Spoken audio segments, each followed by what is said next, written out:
Green news, সঠিক খবর সবসময়।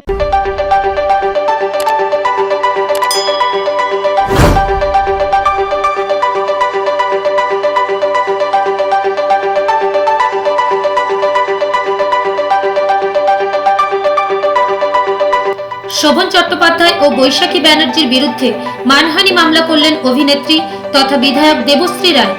রাজ্যসভার সাংসদ কুণাল ঘোষ পৃথক দুটি মামলা করেছেন, যে মামলাগুলি আজ আলিপুর আদালত গ্রহণ করেছে। সিভিল মামলা আগেই করেছিলেন কুণাল ঘোষ, আজ আবার শোভন চ্যাটার্জির বিরুদ্ধে ক্রিমিনাল মামলা করলেন তিনি। মামলার শুনানি আছে 22 ফেব্রুয়ারি। কুণাল ঘোষ তাৎপর্যপূর্ণভাবে এই মামলায় বৈশাখী বন্দ্যোপাধ্যায়কে অন্যতম সাক্ষী হিসেবে দেখেছেন। আবার অন্যদিকে দেবশ্রী রায় মামলাটিতে শোভন চট্টোপাধ্যায়ের স্ত্রী রত্না চট্টোপাধ্যায়কে সাক্ষী হিসেবে দেখেছেন।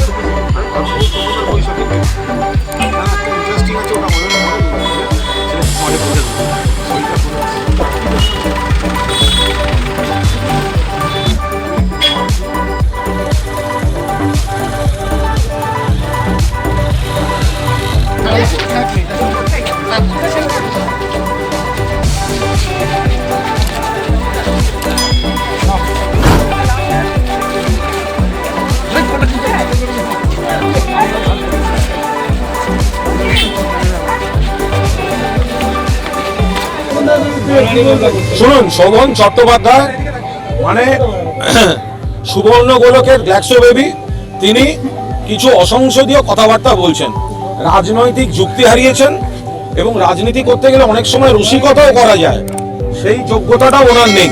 ফলে তিনি কিছু মিথ্যা অভিযোগ এবং কুৎসা করেছেন।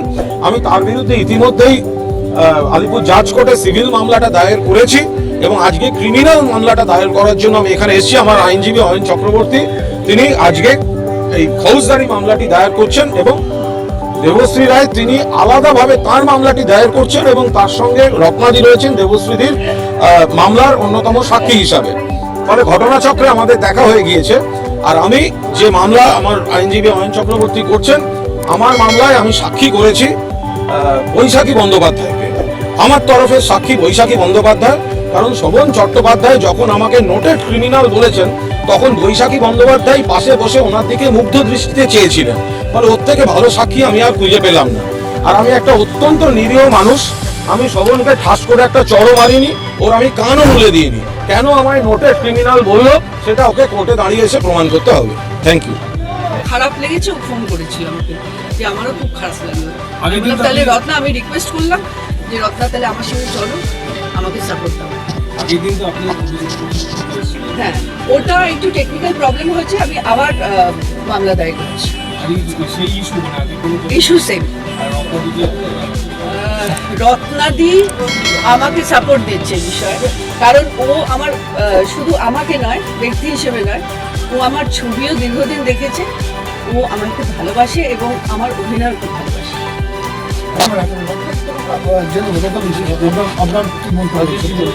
দেখুন, দেবশ্রীদির সঙ্গে আমার বহুদিনের সম্পর্ক। দেবশ্রীদি 2011 সালে প্রথম রায়দিঘি থেকে এমএলএ হয়।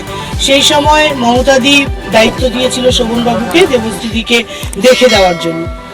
সেই দিন কিন্তু দেবশ্রীদিকে শোভন চ্যাটার্জিকে দেখে ভোট দেয়নি মানুষ। দেবশ্রীদি অভিনেত্রী, সেই হিসাবে রায়দিঘির মানুষ দেবশ্রীদিকে নির্বাচিত করেছিল।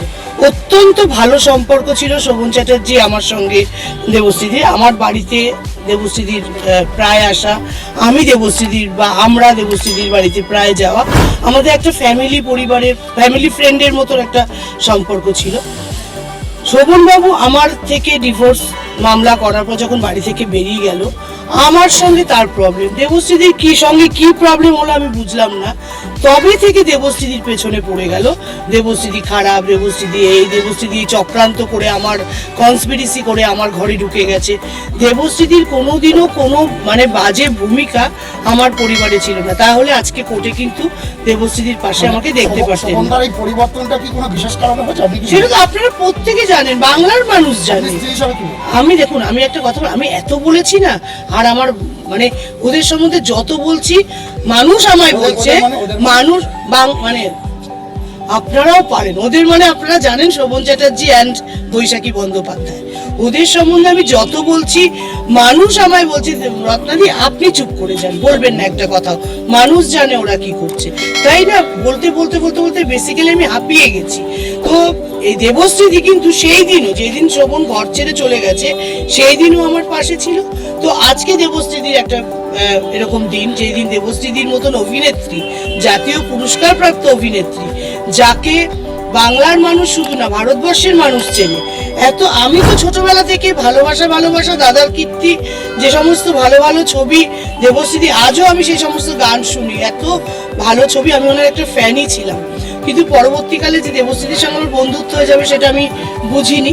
যাই হোক, তো আজকে দেবশ্রীদির নামে যে ধরনের নোংরা কুৎসা ওরা মানে একদম মঞ্চে দাঁড়িয়ে করছে, আমার মনে হয় এটা অনভিপ্রেত, উচিত নয়। কারণ শোভন চ্যাটার্জির সঙ্গে অত্যন্ত ভালো সম্পর্ক, আর অনেকেই বলে শোভন চ্যাটার্জির সঙ্গে দেবশ্রী রায়ের সম্পর্ক নিয়ে, কিন্তু দেখুন দেবশ্রীদির সঙ্গে আমার তো বাড়ির সম্পর্ক। আমি যদি কখনো দেখতাম এই মহিলা আমার ক্ষতি করছে, আমার সংসার ভাঙার চেষ্টা করছে, আমি কিন্তু সেই জায়গাটা দিতাম না। তো কিন্তু দেবশ্রীদি আমার বিপদের সময় প্রত্যেক দিন ফোন করে বলতো, রত্না তুমি শক্ত থেকো, ভালো থেকো, আমরা তোমার পাশে আছি। তো এই মানুষটা আজকে বিপদের দিনে আমার মনে হয়েছে কোর্টে আমার আসা উচিত, 3টে সাক্ষী দরকার। আমি নিজে সেদে বলেছি যে আমি একজন সাক্ষী। দেবশ্রী কিছু বলার চেষ্টা করছি। আমি যেটা বলছি যে আমি একটু মানে কথাটা পেরিয়ে গেছিল, কারণ বলা হয়েছিল যে দেবশ্রীর জায়গায় বৈশাখী। তো আমি একটু রেকটিফাই করতে চাইছি, কারণ হচ্ছে আমার জায়গা হচ্ছে সারা ওয়েস্ট বেঙ্গলের মানুষের মণিকোঠায়, হ্যাঁ, তাদের মণিকোঠায় আমি বসে আছি, সেটা আমার জায়গা। ওর জায়গাটা কোথায়?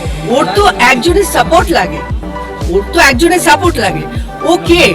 একটা কলেজ থেকে তো ছাত্রীরা আন্দোলন করে তাকে বার করে দিয়েছে, তো ওর জায়গাটা কোথায় সেটা জনগণই বলবে। আর আমার জায়গা হচ্ছে মানুষের মণিকোঠায়। কারণ আমি একটাই বলতে চাই, আমি নিজে ঢাক পেটাই না আমি, কিন্তু আজকে পেটাতে হচ্ছে, বাধ্য হচ্ছে।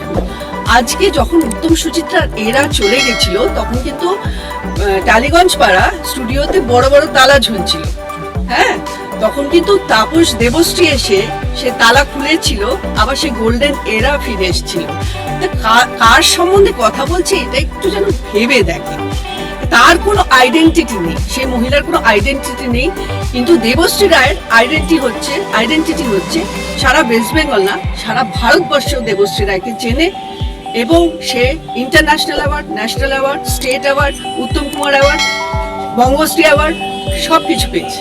আপনার নামে শোভন চট্টোপাধ্যায় টোটো কেলেঙ্কারি অভিযোগ তুলেছে, কি বলবেন? দেখুন, আমি আগেও বলেছি, এখনো বলছি, যে টোটো কেলেঙ্কারি করেছিল, আমি একজন অভিনেত্রী, ছোট থেকে বড় হয়েছি প্রোটেকশনে, আমি হয়তো মানুষটা চিনতে পারিনি। সে শুধু আমার সঙ্গে ফ্রড করেনি, সে একটা কৃষ্ণনগরের ডক্টর, তার নার্সিংহোম আছে, তাকে ফ্রড করেছে। কারণ তার একটা এনজিও আছে, হ্যান্ডিক্যাপ এনজিও আছে, সেখানে ও টাকার তছরুপি করেছে, এবং সুমতি রায় বলে একজন আছে নদিয়ার, সে মহিলার চাকরি চলে গেছে এই ফ্রড লোকটার জন্য। আর আমি তো বারবারই বলেছি যে করেছে তছরুপিটা, তাকে কিন্তু আমি 6 মাসের জেলে পড়েছি, এবং সে এখন অ্যাবসকন্ড, আবার হয়তো সে জেলে ঢুকবে। তো সেইখানে কিন্তু সেটা না জেনে মন্তব্য করা উচিত না, কারণ সারা রায়দিঘির লোক জানে দেবশ্রী রায় এতে ইনভলভ ছিল না। সে ভেবেছিল একটা গরিব মানুষের ভালো হবে, সেই জন্য সে ভালোটাই করতে গেছিল। আমি কিন্তু চক্রান্তের শিকার হয়েছিলাম। যে টাকাটা নিয়েছে, টোটো কেলেঙ্কারির টাকা নিয়েছে, তাকে কিন্তু আমি জেলে পড়েছি, বারবার বলছি। মানহানি মামলাটা কি দুজনের বিরুদ্ধেই করছেন? দুজনের বিরুদ্ধেই করছি আমি। চট্টোপাধ্যায়ের বিরুদ্ধে কি আদালত কি বলল? না, আমরা যে মামলাটা করেছি সেটা আদালত অ্যাকসেপ্ট করেছে, কগনিজেন্স নিয়েছে, নেওয়ার পরে লার্নেড কোর্ট এটা লার্নেড 6 জুডিশিয়াল ম্যাজিস্ট্রেটে ট্রান্সফার করেছে, এবং ওখানেই ফার্দার যে ট্রায়ালটা সেটা ওইখানেই হবে। অর্থাৎ যে অভিযোগটা করা হয়েছিল সেটি আদালত গ্রাহ্য বলে আজকে আদালত গ্রহণ করেছেন, এবং মামলাটি বিচারের জন্য গ্রহণ করেছেন। এবং দেবশ্রীদিও যে মামলাটি করেছিলেন সেটিও আজকে তমাল মুখোপাধ্যায়, আমার অয়ন চক্রবর্তী মুভ করেছেন, আর তমালনাথ মুভ করেছেন দেবশ্রীদিকে, আর সেই মামলাটিও গ্রহণ করেছেন আদালত, এবং সেটিও 6 নম্বর বিচার বিভাগীয় ম্যাজিস্ট্রেটের কাছে সেটি ট্রান্সফার হয়েছে ওই কোর্টে, এবার শুনানি শুরু হবে, 6 নম্বর ঘরে শুনানি শুরু হবে, এই তো দুটোই 6 নম্বর। আস্তে আস্তে আস্তে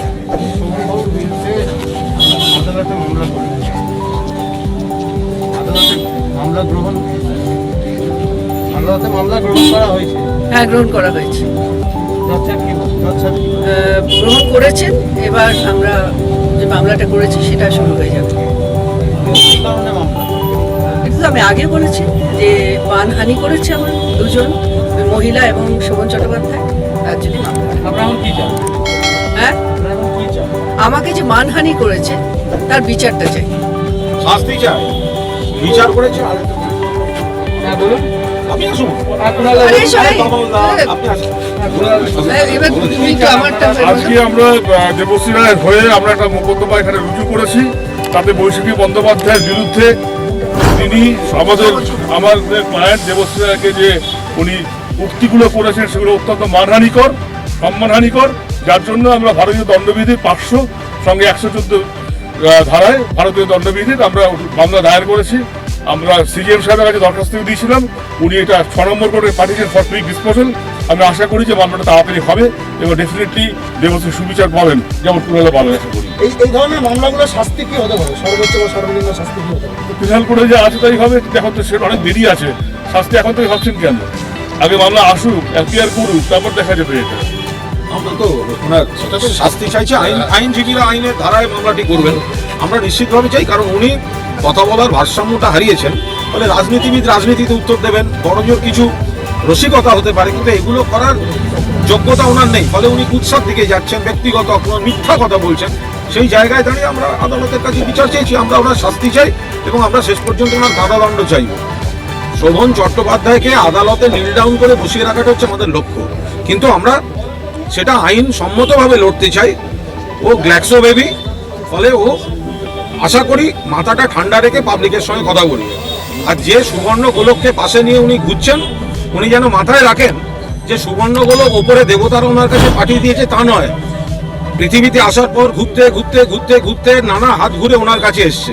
আবার যেদিন ওনার ক্ষমতা টাকা পয়সা থাকবে না, সুবর্ণ গোলক চলে যাবে। ফলে নিজেদের লোকেদের কাছে থাকুন, নিজেদের ঘরে থাকুন আর ভদ্রভাবে কথা বলুন। সরকারি টেট পরীক্ষা দিয়ে চাকরি করুন, তার জন্য অবশ্যই সঠিক প্রস্তুতির প্রয়োজন। আর সেই সঠিক প্রস্তুতির একমাত্র বিশ্বস্ত প্রতিষ্ঠান হল you can win. Class note, shortcut trick, class test, mock test ও অনলাইন টেস্টের মাধ্যমে প্রত্যেক ছাত্রছাত্রীকে উপযুক্ত প্রশিক্ষণ দিয়ে চাকরি পাওয়ার উপযুক্ত করে তোলা হয়। ঠিকানা ইউক্যান উইন, কাকদ্বীপ কালী মন্দিরের পূর্ব পাশে। মোবাইল নাম্বার 8906310743 এবং 9153327870। Icon health centre, Namkhana Narayanpur, Shri Durga ideal অ্যাসোসিয়েশনের বিপরীতে। এখানে সমস্ত রোগের বিশেষজ্ঞ ডাক্তারবাবুগণ চেম্বার করছেন। যোগাযোগ 9432825226। সুন্দরবন গ্রিন নিউজের সমস্ত খবর সবার আগে পেতে আমাদের চ্যানেলটিকে সাবস্ক্রাইব করুন এবং পাশে থাকা নোটিফিকেশনের বেল আইকনটি বাজিয়ে দিন।